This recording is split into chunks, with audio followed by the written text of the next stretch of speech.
Hi guys, today I'm going to marinate some chicken thighs and then barbecue them on the Weber Kettle. I have 8 chicken thighs here in this baking dish, but you can use any type of chicken that you like for this. I'm just going to mix the marinade up right in the dish here. So I usually use about half vinegar and about half oil. So this is avocado oil. So just put some avocado oil in there. You can use whatever kind of oil you like, and you can use whatever kind of vinegar you like as well. This is balsamic vinegar, so I'm going to use that. Bought that at the grocery outlet. This kind of has a dark color, but you can use apple cider vinegar, red wine vinegar, whatever kind you like.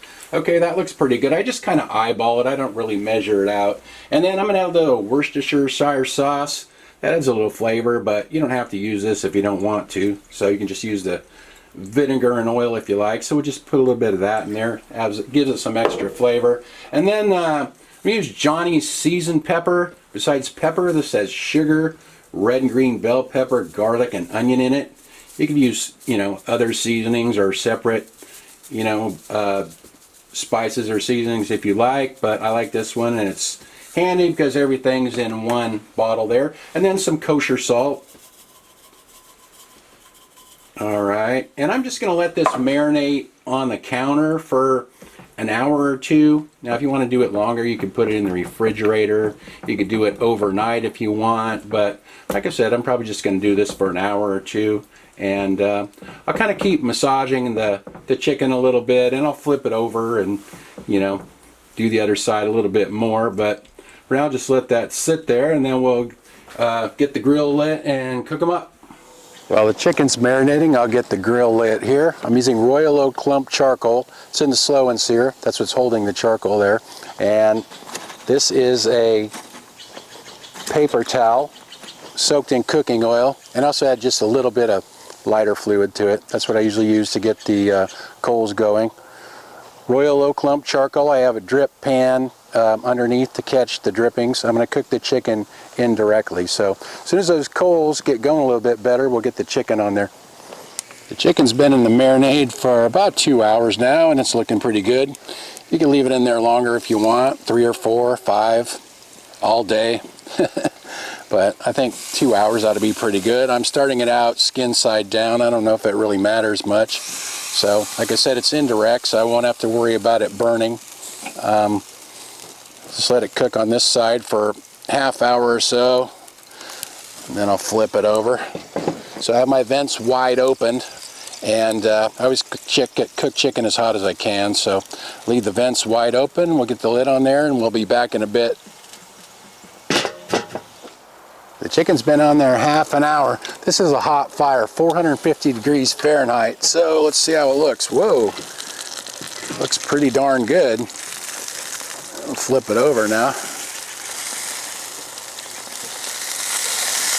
I always like cooking chicken as hot as I can when I cook it this way. Cook it hotter, the skin gets crispier, and I don't know, I just like the way it turns out better when I cook it hot like this. So we'll flip these over, get the lid back on for just a little bit longer. It has a nice color to it. Okay, we are looking pretty good. Alright, get the lid back on and let it go a bit longer. These have been on there for an hour. Let's see how they're looking here. Whoa, getting a little bit dark. I think I probably better get them off of there now. Grill's still running 425 degrees Fahrenheit. Now, dark meat chicken you want to cook to about 175 degrees Fahrenheit, but I'm not even going to check it. I'm sure that's done. You can just tell it by, how much it shrunk up and how crispy the skin is and everything. Those look real nice. This chicken really has a lot of color. I'm surprised how much color it has. I haven't used this balsamic vinegar before. It's sweet and tangy. Gourmet balsamic vinegar, sweet and tangy. So that's the one I used. Pompane. I'm going to cut off a little piece of this and we'll try it out. Get some of the skin and the meat together. Okay, here we go.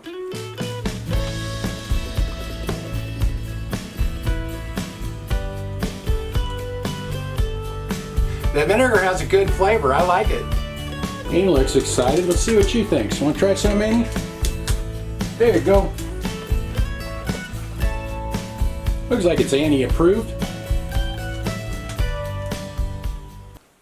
That was a good marinade. I'll write the ingredients in the description along with the cooking time and all that.